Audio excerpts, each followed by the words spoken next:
A lot of people run into problems with their sink garbage disposals. These things jam up and stop working the way they're supposed to, and a lot of homeowners don't know what to do at that point. This week, I teamed up with Brent Clifford of ECO Plumbers in Hilliard, Ohio. Brent is a master plumber, and he showed me several quick fixes for a disposal, and he also gave me a lot of other essential advice for these units. Today, we're sharing that info with you on the Honest Carpenter Show.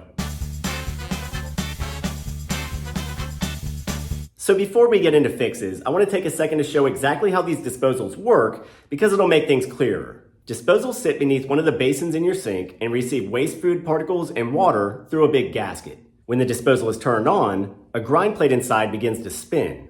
The grind plate has little brass impellers on it that swivel around. When the unit is spinning, these paddles channel food towards the outer wall where it grates against slots at the base. Food is macerated by this grinding action, washed down with water, and swept out through a drain valve where it meets your plumbing waste lines. Typically, when a disposal stops working, it's because some foreign object has fallen into the grind chamber and jammed it up. These things aren't designed to macerate anything stiffer than small, wet bits of food. Spoons or pieces of glass or ceramic will cause the unit to jam. If it gets badly jammed, it may stop spinning and shut off altogether. So, what can you do to fix this? The first thing is to turn it off and keep it off until the problem is solved. You might even consider throwing the appropriate breaker until these repairs are finished. You never want a live unit spinning up on you while you're working on it. Safety first. But the next step is to clear out whatever jammed it up. There are a couple ways to do this. We're going to start with the most thorough approach, but I'll say first, do not use Drano or any clog clearing chemicals in your disposal. These chemicals can actually destroy the walls and components of the disposal. Furthermore, if a plumber needs to get involved, they can burn your technician when they come to fix it. Don't resort to these chemicals. Instead, you can sometimes fish out a foreign object from above with a pair of tongs or long needle nose pliers. If that fails, you can dismount the unit and empty it out. To do this, you'll just need to unhook it from other plumbing connections. In this case, a dishwasher drains into the grind chamber. That line is easily removed by squeezing a spring clamp.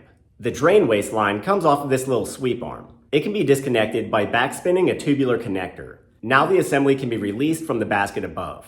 Most disposals mount on a 3-prong cleat system. You can just rotate the lock ring counterclockwise and the unit will drop or slide away. Once it's removed, the rubber baffle on top comes off and you can look straight into the disposal. Now you can essentially just toss jammed items out by overturning the unit. Again, it may not be necessary to go this far, but it can help.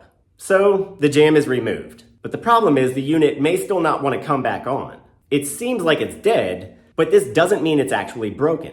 What has probably happened is that the disposal has overheated during the jam. And many of these units have a thermal lockout switch. When they sense a lot of resistance, they break a little circuit inside to prevent the unit from burning up. And just like a breaker panel in your home, this circuit can often be reset manually. On most units, it'll just be a little square button on the underside of the canister. You can just press it in with your finger and the circuit pathway will open up again. In many cases, this will solve the problem. Your disposal will be able to function again like it's supposed to. You can remount it to the basket above by swiveling the plate back onto its cleats, then hook the disposal back up to its plumbing lines. And in some other cases, you can actually resolve a jam manually without removing it. Disposals can sometimes get hung up on gunky or hard food matter, and they have a built-in method for freeing themselves. With the unit off, you can use an Allen key to turn this socket on the underside. Rotate it back and forth several times to try to dislodge or clear an obstruction. Then, with the reset button hit and water running,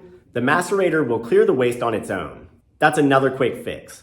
Between those two methods, you're going to resolve 90% of your clogs. And Brent points out that your best bet is really avoiding clogs altogether. Don't put anything larger than a dime down your disposal. Scrape larger food waste into the trash can.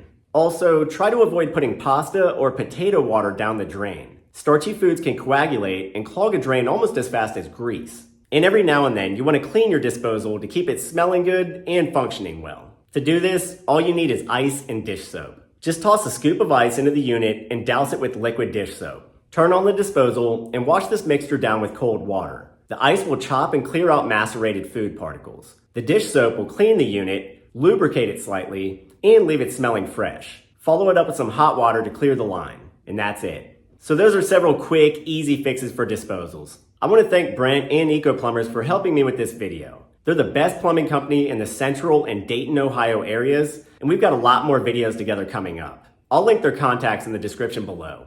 As always, thanks for watching. Be sure to check back in soon for more videos coming up. And please consider subscribing and hit that bell button to turn on notifications. That way you'll know the moment we post something. I'm Ethan James with The Honest Carpenter. I'll see you next time.